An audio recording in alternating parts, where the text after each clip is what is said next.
ஈரோட்டிலிருந்து பள்ளிப்பாளையத்தை இணைக்கும் பாலம், காவிரி ஆறு பக்கத்தில் பெரிய பாலம்.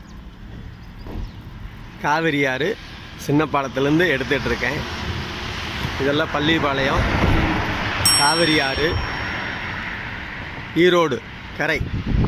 இங்கே பாருங்கள், சோழீஸ்வரர் கோயில், அம்சமான சோழீஸ்வரர் கோயில்.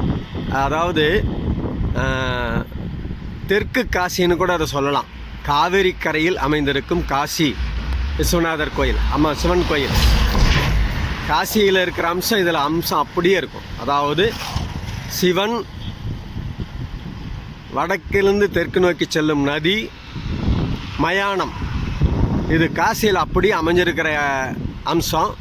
அது இங்கே இந்த சோழீஸ்வரர் கோயில், ஈரோடு காவிரி கரையில் அமைந்திருக்கிற சோழீஸ்வரர் கோயிலில் அந்த அமைப்பு அப்படியே இருக்கும். இதை அங்கே போய் அப்புறம் உங்களுக்கு அப்படியே தொடர்ந்து படம் எடுத்து காட்டுறேன். ஈரோடு சோழீஸ்வரர் கோயில், காசின்னே போட்டிருப்பாங்க. சோழீஸ்வரர் கோயில் காசியோட அம்சத்தோடு இருக்கிற காவிரி கரை காசி. அருமையான ஸ்தலம், பார்த்துக்கலாம் வாங்க.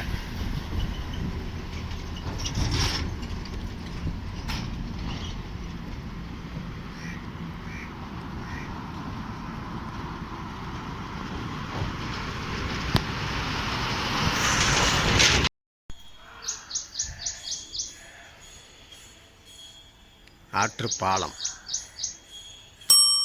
வற்றாத ஜீவநதி காவிரி ஆறு.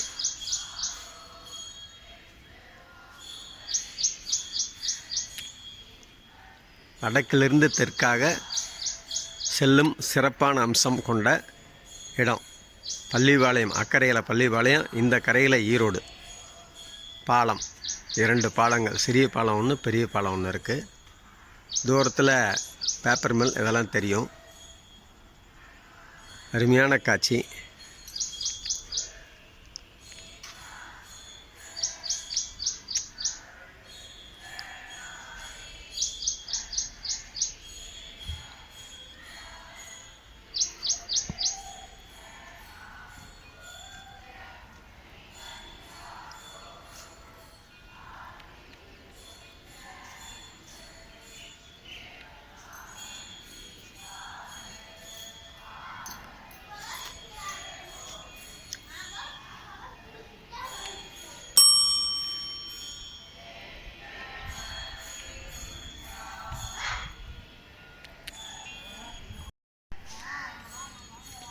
ஈரோடு காவிரி கரை ஓரத்திலே அமைந்திருக்கும்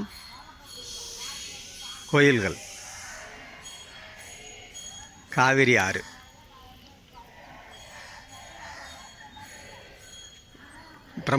பெருமாள் கோவில், அதுக்கடுத்து சோழீஸ்வரர் கோயில்.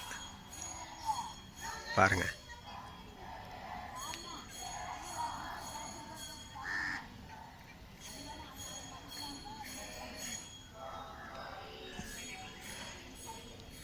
சோழீஸ்வரர் கோயிலை உள்ள நுழையிறோம்.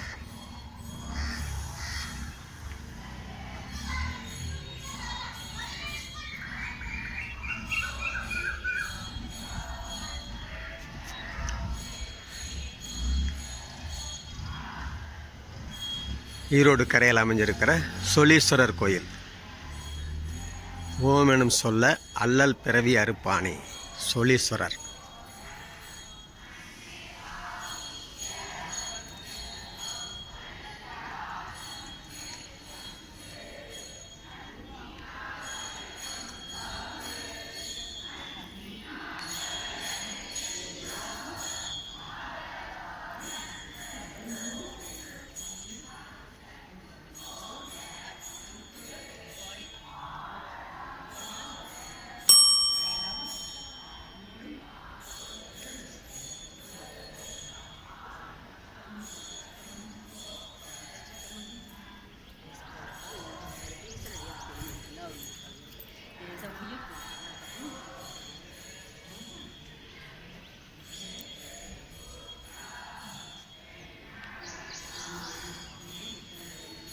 தென்னகத்து காசிங்கிற ஒரு பேர் வாங்கியிருக்கு. இதுக்கு ஒரு சிறப்பு என்னன்னு கேட்டால், இந்த கோயிலுக்கு அருமையான ஒரு சிறப்பு இருக்குது. அதாவது 6 மயானம் சனீஸ்வரர். காசிக்கு அப்புறம் இங்கே தான் வந்து சிறப்பாக அமைஞ்சிருக்கிறது ஒரு விசேஷமான அம்சம். ஈரோடு காவேரி கரையறையில் சோழீஸ்வரர் ஆலயம்.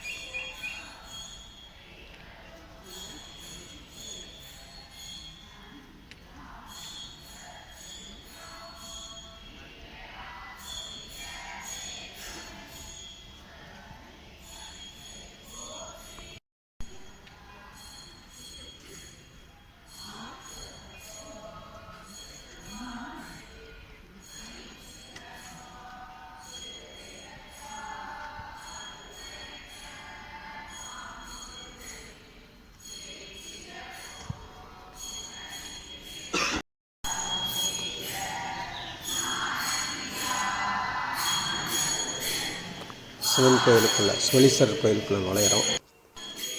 தெரியல, நானாக எனக்கு மனசுக்கு தோணுன்னு எடுத்துட்டேன். அந்த சிவனுடைய அருள் இருந்தங்காட்டது இது எடுக்க முடியும்னு நினைக்கிறேன். சிவனடியார்கள் அனைவரும் இதில் ஏதாவது தவறு இருந்தாலும் என்னை குறிப்பிட்டு கேளுங்க. வீடியோ எடுத்ததில் ஏதாவது தவறு இருந்தாலும் என்னை குறிப்பிட்டு கேட்டு ஃபோன் பண்ணுங்கள். எதாக இருந்தாலும் நான் பதில் சொல்கிறேன். அன்பர்கள், சிவனடியார்கள், ஆன்மீக பக்தர்கள் எல்லோரும் இதை நல்லா மனசார அனுபவித்து ரசிங்க. சோழீஸ்வரர் சாதாரண விஷயம் இல்லை, ரொம்ப இஷ்டமான எல்லா சிவனடியார்களுக்கும் இஷ்டமான இடம். அவங்க பாருங்கள், அந்த சிவனடியார்களுடைய குழு திருவாசகம் இதெல்லாம் படிச்சிட்ருக்காங்க. நான் டிஸ்டர்ப் பண்ணக்கூடாதுன்னு அப்படியே எடுத்துகிட்டு வந்துட்டேன். நல்ல ஒரு நிகழ்வு, ரொம்ப திருப்தியாக இருக்குது. இந்த கோயிலில் என்னுடைய சிறுவயதிலிருந்து பார்த்து கொண்டிருந்தவன். இப்போ இந்த அளவுக்கு இது கட்டடம் பெருசாகி நல்லா கும்பாபிஷேகம்லாம் அருமையாக செஞ்சாங்க. நான் கும்பாபிஷேகத்தில் கலந்துக்க முடியல, வெளியூரில் இருந்தங்காட்டி. எனக்கு ரொம்ப திருப்தியாக இருக்குது. அதே போல் ஆன்மீக அன்பர்களும் இதை கண்டு மனசார சிவனை வேண்டி உங்களுடைய மனம் முழுதும் சிவனுடைய அருள் பூர்த்தியாக கிடைக்க அந்த சிவனையும் அம்பாளையும் சக்தி அம்பாளையும் வேண்டுகிறேன். இதுபோல் அருமையான மனசு நிம்மதியாக இருக்குது.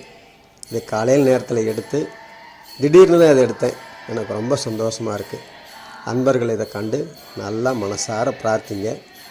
அருமையான ஒரு நேரம். எனக்கு இது வாய்ச்சது பெரிய விஷயமாக நினைக்கிறேன். என்னுடைய இந்த நிகழ்வுக்கு ஆண்டவன் வழி கொடுத்தது ரொம்ப சந்தோஷம், ரொம்ப திருப்தியாக இருக்குது. அன்பர்களுக்கு, சிவனடியார்களுக்கு, ஆன்மீக பக்தர்களுக்கு, இந்த கோயில் நிர்வாகத்திற்கும் நன்றி நன்றி நன்றி.